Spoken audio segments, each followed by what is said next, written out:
Welcome. You're here just in time for another episode of Alexa figuring out what she's going to do with her life once her sabbatical is over. As I promised in my last video, I want to start by explaining why I bought a brand new notebook, and then the first thing I did was write down this entirely random month-by-month list, seemingly random, of activities that might happen in my year. But I realized that I can't actually explain that to you until we just go one step up. Gotta think big picture. Cool, so pop quiz, why did I quit all my jobs and go on sabbatical? Obviously it's easy to just say burnout, but in order to explain why I'm starting where I'm starting, I gotta give you a little backstory. When the lockdown times began, I had already quit a different job a year and a half before that in order to go off and write my book, Entry Level Boss, How to Get Any Job You Want. Great, it was launching May 2020.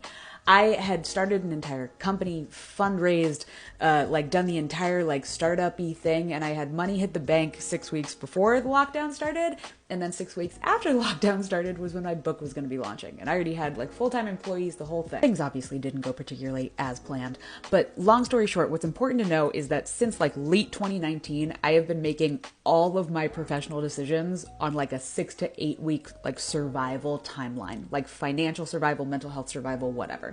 As have a lot of us. Dream big. I don't remember how to do that. I have no idea because I've been looking at bank accounts and figuring out can I pay my own rent next month, and can I also pay my employees, and when is this book coming out, and so on and so forth. Includes having the company ultimately start running out of money and me going to get a full-time job at TikTok, and then I was there for a year and a half.